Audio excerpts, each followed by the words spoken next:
So, it's no surprise that football has been in the shitter the last few weeks until they actually finally won a game this past Saturday, surprisingly. But all throughout this big losing streak of theirs, it's been bad. It doesn't need to be any more documented. It's not about football. Just everything. But I also go on like Instagram or even like Facebook or just like on any social media site, and you look in the comment section of the posts for anything about football, and it's always, I can't wait for basketball season to start. Oh, basketball season starting soon, guys. Don't worry, basketball season is starting. Oh, don't worry, thank God basketball season is starting. Yeah, basketball season started, people, and it looks like we're not getting any better. What the fuck was that performance the other night? I should have probably made this to come out on Tuesday, yesterday. I almost forgot to do it entirely. And I was not going to do it originally, but I'm like, yeah, I probably need to talk about this. The hype for the offseason was unreal. You bring in one of the best recruiting classes that Izzo's ever had. 4 freshmen who are immediate impacts. You bring back 5 of your 6 main rotation guys from last season. The only loss being Joey Hauser because he graduated. You lost Pierre Brooks. That wasn't much of a loss either. The transfer portal, and nobody else really significant left either. And so you think, and you get to the Sweet 16 with only really 6 main guys. You had 2 freshmen big guys who came up late in the season and were able to help out, especially in the tournament, making all the way to Sweet 16, and quite frankly should have made the Elite 8. Kansas State just could not miss anything in that game. It also got away with some pretty bad no calls. Regardless, though, you made it to the Sweet 16, farther than people probably expected you to. You upset Marquette and everything. So then you come into this season, you bring 5 of those 6 guys back. Plus, Cooper's more experience. Kohler gets injured, but that's okay because you bring a Booker, you bring in some depth. And so you think, ranked number 4 to start the season. And everybody's like, oh, how'd Purdue get how'd Purdue get higher up? How did Purdue do better? Then you got Duke and Kansas, obviously, we were 2-1. And they're thinking, natty season. Woohoo, we're so good. And then the camp out was like, oh, undefeated season. Everybody's undefeated. We're going to defend the press. We're going to do all this shit. You even got a good couple exhibition games. You beat Hillsdale like you should have. And then in the other exhibition against Tennessee, we learned that they don't actually foul out in exhibition games. And we also learned that, we couldn't play any defense. And we lost. Well, it was a close game, exciting game against a physical team. But we should have won that game. But then we played James Madison in our season opener. And get some context on this, okay? Tom Izzo has never lost a season opener game at the Breslin Center, okay? He's never lost in November at the Breslin Center. We're playing James Madison, 16.5-point favorites. Sure, maybe James Madison's somewhat decent, like, oh, they're going to win the Sun Belt Conference. Fuck the Sun Belt Conference. Sun Belt, you're in the Western United States with Arizona and some shit. Wastewater.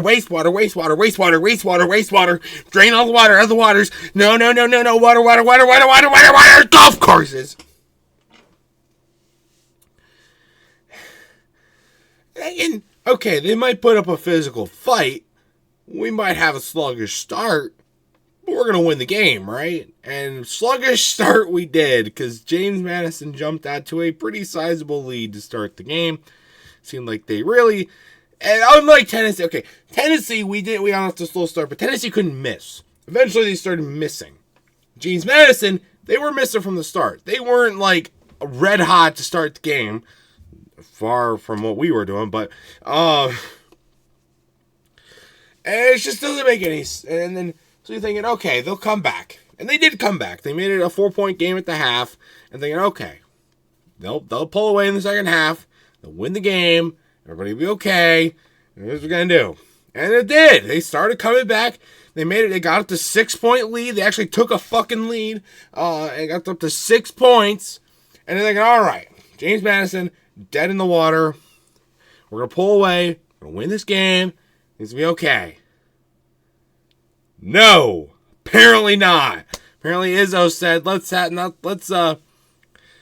a challenge. And called up my buddy from Utah. His name's Ken Palm. And said, all right, number 13 on James Madison. You're going to get white hot from 3 and bring them back into this game.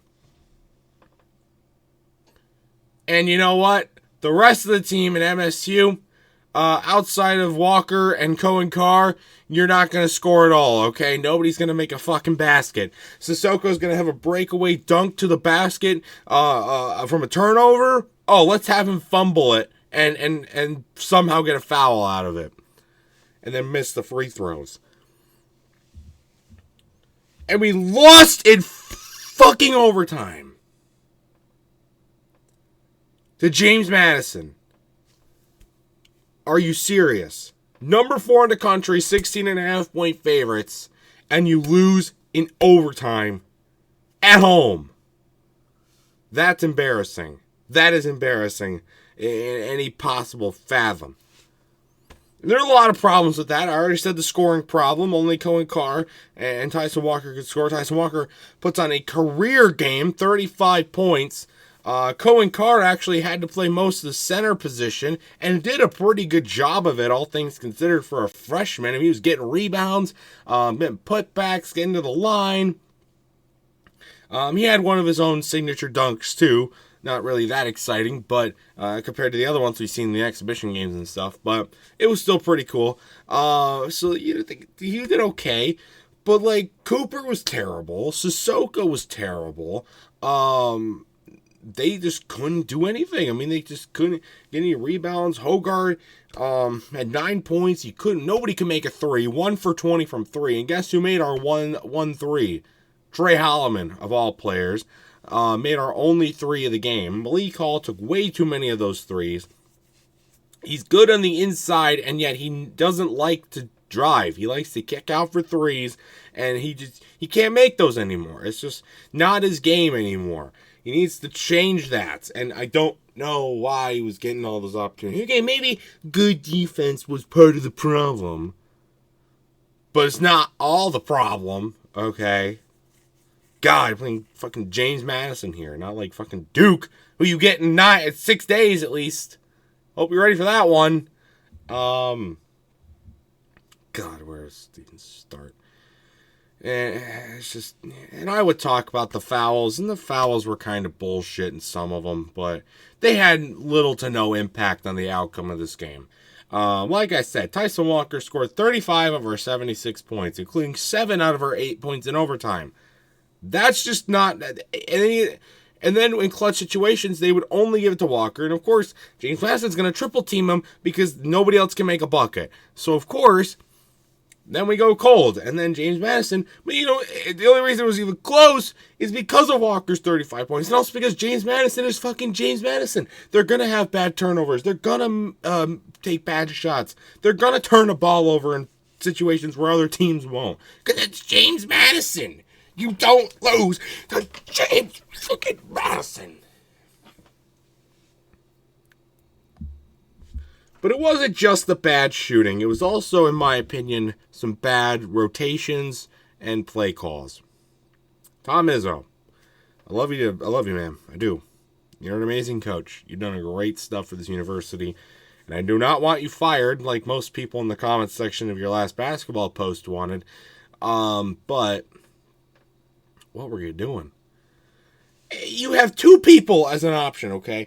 Cohen Carr, 13 points. He had like maybe 12 points. 12 points. Getting rebounds. Getting under the basket. Scoring. Drawing fouls. Or you put in Sissoko, who has 4 fouls, who's absolutely been terrible. So who do you choose to put in for 4 minutes at OT? Goddamn Sissoko! Malik Hall played way too much. I thought AJ Hogarth played way too much. And I get it. They're experienced. They're the, what's it called?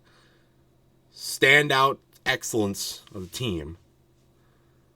But you still don't put them in when they cannot score any freaking points. Terrible loss. They don't deserve to be ranked. They probably won't be ranked again for a while unless they somehow beat Duke, which would be, God, wouldn't that be a fucking upset, wouldn't it? Just doesn't make any... God damn it. God damn it. I guess to get a football win, we had to sacrifice basketball. That's what all it took, I guess. But it's my fault this happened. You know why it's my fault this happened? I had a dream a few nights before the game that we were playing James Madison in this game. And we lost. It's a nightmare. Woke up in a cold sweat, dying. The final score? 79-76. It didn't go to overtime. 79-76. And guess who the only guy who I remember scoring in our game was? Tyson Walker. Scored almost half our team's fucking points. I'm really worried now for all of our games. Even the ones we should win. You know, the ones we pay teams to be there for. It's terrible. Absolutely terrible game. Now we're a mockery at CBB again, which sucks. Just fix some stuff, okay? You're supposed to be this high-powered team. Play your freshmen. Play your, do better rotations. I don't know. I don't know what to fix. You do, Izzo, because you won a national championship. And you've got a caliber national championship team with you this year. So you shouldn't be losing to a fucking team who didn't post their own little furry feet. Down goes Party, little furry feet. Down goes Party, little furry feet. Why are you doing those? Oh!